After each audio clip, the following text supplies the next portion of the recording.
message today. Libra message today.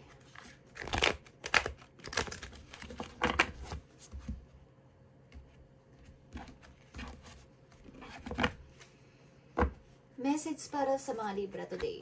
Tingnan natin guys. Message for you Libra. Wow, smooth naman.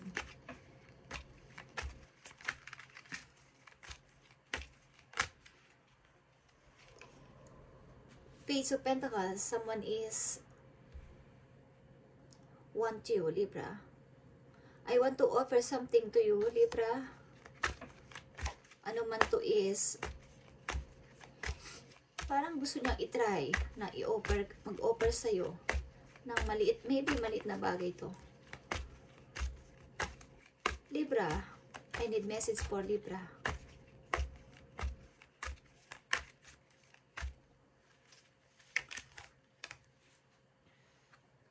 Someone is juggling. It's all about money guys, or opportunity. Nag-o-offer sa inyo sa kaliwa guys. Tingnan natin. I need one pa. One message for Libra. Yeah. Two of Swords in reverse. Okay. Yeah.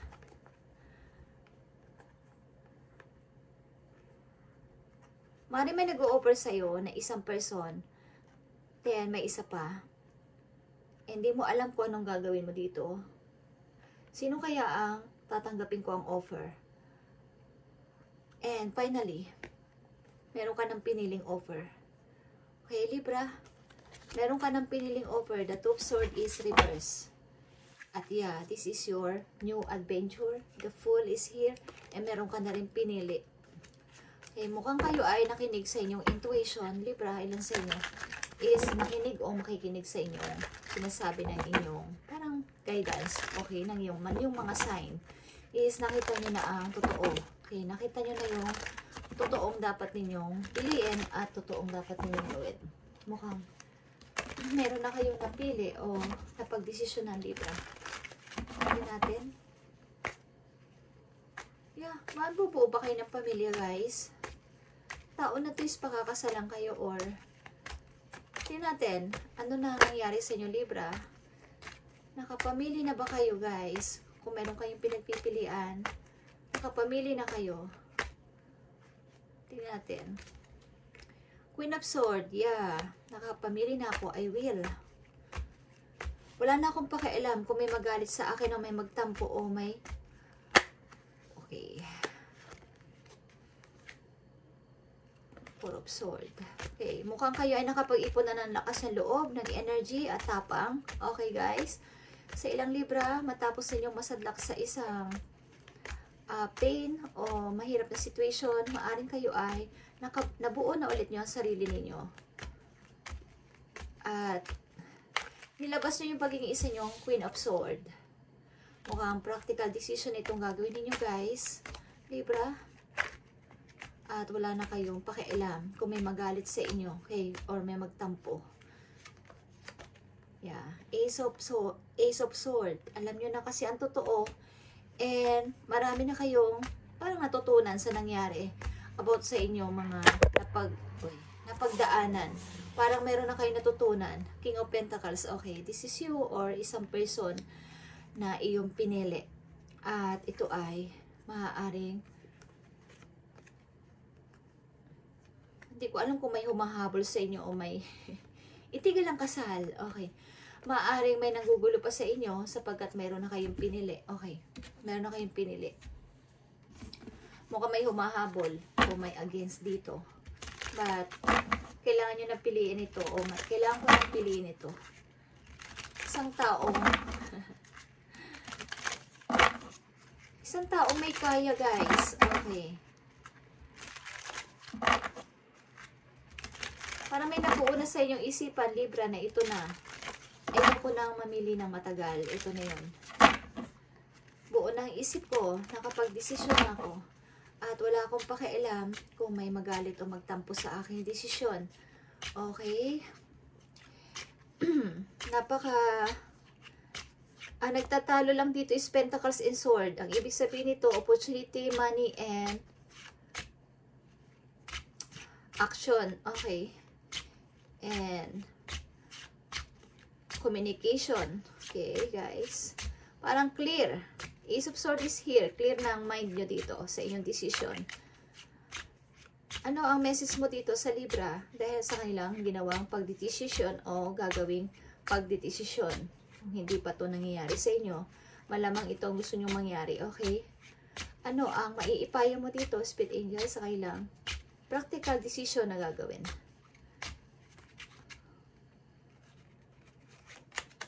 Three of Cups.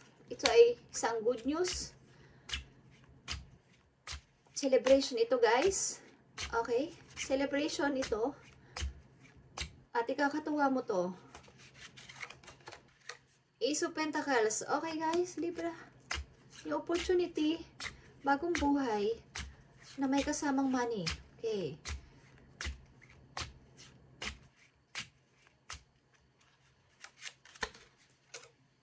At kasamang love.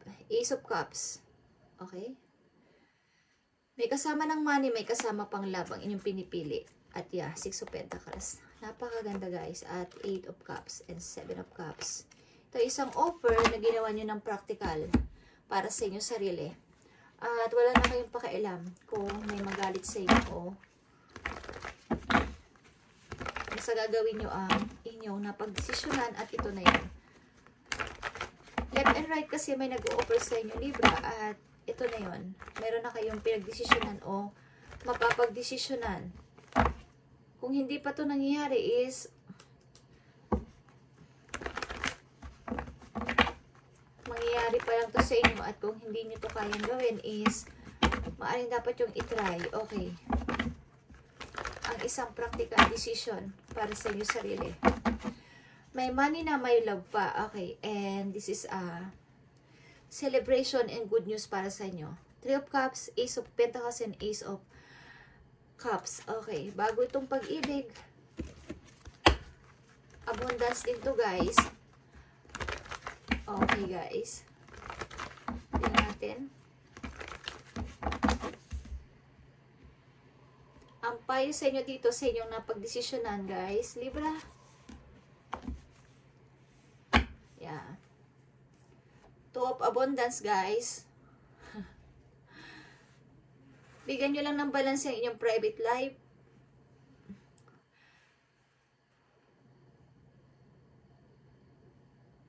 At ang inyong, yung parang panahon nyo sa kapwa, panahon nyo sa pamilya nyo, and panahon nyo sa inyong sarili. Okay. Tinatin, message for you. Libra, dito sa inyo, ginawang desisyon. Tinatin, guys. Mukhang i-start ito ng inyong paglago sa money, Libra. Dahil sa isang practical decision ninyong gagawin, bagamat may tutol na maaning isang person. Okay, tinatin. Message for you sa ginawa ninyong decision. Five of Thought, guys. The path you were on seemed like the right one. Okay. Ang pinili mo, guys, is right. Isa itong napakaganda at tamang direksyon. Okay. The path you were on seemed like the right path, but now you run into a challenge. Mukhang nata-challenge kayo or maaring ang talagang maraming against sa ginawa ninyong pag-decide.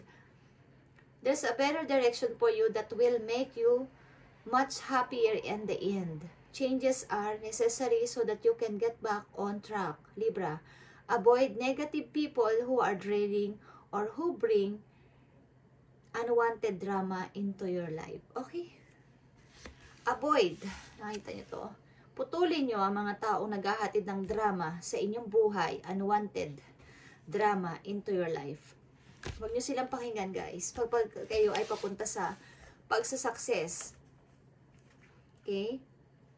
Ang inyong dinesisyonan this time is practical but nasa tama kayong direction. Five of Thought is Five of Sword. Kung kinakailangan meron kayong isakripisyo, kung kinakailangan meron kayong i-let go, para dito sa inyong pangarap na to is gawin nyo, guys, sapagkat para ito sa inyong sarili. Okay? Yan ang payo sa inyo. Kung gusto nyo lang sundin is nasa sa inyo yan, guys. Kung nandito kayo sa may dalawang tao sa inyo nag-o-offer is Practical decision is needed.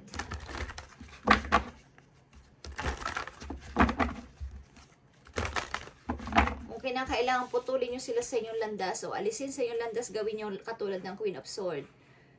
Mag-decide kayo ng diretso. Nakita nyo ang kamay ng Queen of Swords dito, ng woman na to is diretso yung sword na hawak niya. Pag sinabi niya, at walang makakapigil. Okay. Naghihintay sa inyo dito ang King of Pentacles. Isang taong kaya kayong i-provide. But maybe may taong against dito, maaaring galing sa nakaraan nyo. At sasabihin niya sa inyo, this time, kaya na kitang ipagtanggol. Kaya na kitang i-provide. Maaaring nakasama mo to o nakasal kayo ng tao na to at ginugulo ka. At ito rin tao na to naglagay sa iyo dito sa 10 of Sword. Yeah. Maaaring naaalala ka ng person nito. Naalala ka niya, Libra. Okay. At nagsisisi ang person na to, but huli na, guys. Okay. One message dito para sa mga Libra. Final message for you. Para sa inyong ginawang pagpili. Okay. Nakita nyo ang 6 of Coins.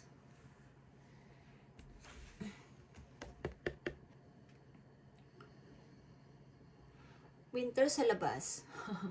Taglamig sa labas. Kayo ba ititira sa isang winter, may winter, okay, may season na winter, okay, or nag-i-snow na part ng bansa, okay, titira kayo doon. And maaaring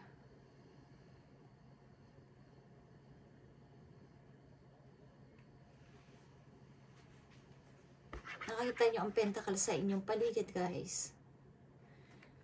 Kayo ay magkakamit ng success, okay. Kapag ito ay inyong pinili.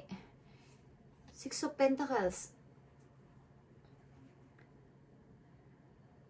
Give and take na relationship o give and take sa pananalapi, okay? Kung anong binigay mo sa kanya na pagkikare, yun din ang ibibigay sa'yo ng tao na to. Okay? Maititira kayo sa malamig na place, guys. Kasi, okay, Libra. Tingnan pa natin, isa pang message about dito sa 6 of Pentacles. 6 of Pentacles para sa mga Libra. 6 of Pentacles. I need message. 7 of Cups. Tayo offer, guys. Isang offer ng isang parang big time. Big time na tao na nag-o-offer sa inyo. May kinalaman sa money. Okay. 6 of Pentacles. May kinalaman sa laman. May kinalaman sa money, sa love, and masayang pagsasama. Nakita mo ang mga card mo, puro pula. Okay, puro pula, Libra. At ito ay all about sa mga offer and opportunities. And nakikita niyo itong 2 of Cups. Okay? Galing sa isang tao na sobra yung love sa'yo at maaring love mo rin siya. Okay, 2 of Cups is here. May dalawang puso dito nagmamahalan. Okay, punong-puno ka ng pula. Yung lucky color is red. Punong-puno ka ng money. Okay, guys? Okay, Libra, this is your reading today. Yan ang maaaring parating sa inyo na hindi nyo maaaring alam o hindi pa kayo aware. At maaaring alam nyo na ng ilan sa inyo at maaaring magde-decide kayo sa isang practical na pamamaraan at wala kayong pakialam sa mga taong ito na kayo ay tinututulan sapagkat ito ay para sa inyong sarili, okay? Thank you guys and God bless, Libra.